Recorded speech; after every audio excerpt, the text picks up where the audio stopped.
அத்தனை பொறுப்பாளர்கள் எத்தனை நம்மோடு கூட்டணி இருந்தாலும் திராவிட முன்னேற்ற கழகத்தினுடைய அத்தனை பொறுப்பாளர்களும் இரவு பகல் பாராது உழைத்து மிகப்பெரிய வெற்றியை பெற்று தந்திருக்கிறார்கள். தலைவர்களே, கிழக்கு தொகுதியாக இருந்தாலும் மேற்கு தொகுதியாக இருந்தாலும் சோழவந்தான் தொகுதியாக இருந்தாலும் அந்த தொகுதியினுடைய எதிர்கட்சியாக இருக்கக்கூடிய அதிமுக அவை எப்படியாவது நாம் அவர்களை தோற்கடித்து நாம் வெற்றி பெற வேண்டும் என்ற அந்த முழு கவனத்தில் இன்றைக்கு கிழக்கு தொகுதியில் அதிமுக வேட்பாளர்களோட 71,000 ஓட்டுகள் அதிகம் பெற்றிருக்கிறார்.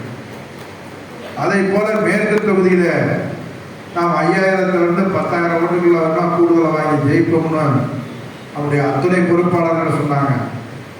ஆனால் அவர் 10 ஆண்டு காலம் அமைச்சராக இருந்தார், 5 ஆண்டு சட்டமன்ற உறுப்பினராக இருந்தார்.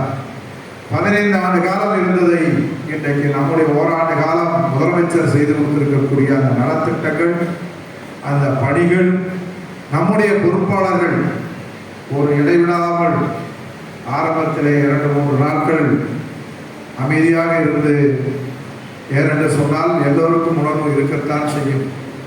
அதையெல்லாம் விட்டு எந்த நேரம் சென்றாலும் ஏதாவது ஒரு நிகழ்ச்சியை நடத்தி கொண்டு எதை சரி செய்வது, என்ன பண்ணுவது, எப்படியெல்லாம் சொல்லிக் கொண்டு இருக்கிற போது கடைசி நாள் இரவு முடிகிற வரைக்கும் அவர்களுடைய பணி அப்படியெல்லாம் பண்ணி இன்றைக்கு அவர் வாங்கியது 36,000 38,000 வாக்கு, நம்முடைய வேட்பாளர் வாங்கியது தம்பி பாலாஜி வாங்கினது 79,000 ஓட்டு, 1 மடங்கு அப்படியே அதிகம்.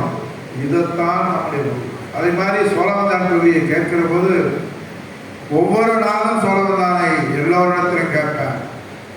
என்ன இந்த இடத்துல இப்படி சொல்றாங்க, இந்த இடத்துல என்ன சொல்றீங்க, ஏன் புதுசா நம்மகிட்ட இருந்த டாக்டர் புரிஞ்சு போய் போட்டி போட்டிருக்காங்களே அது என்ன அப்படின்னு கேட்பேன்.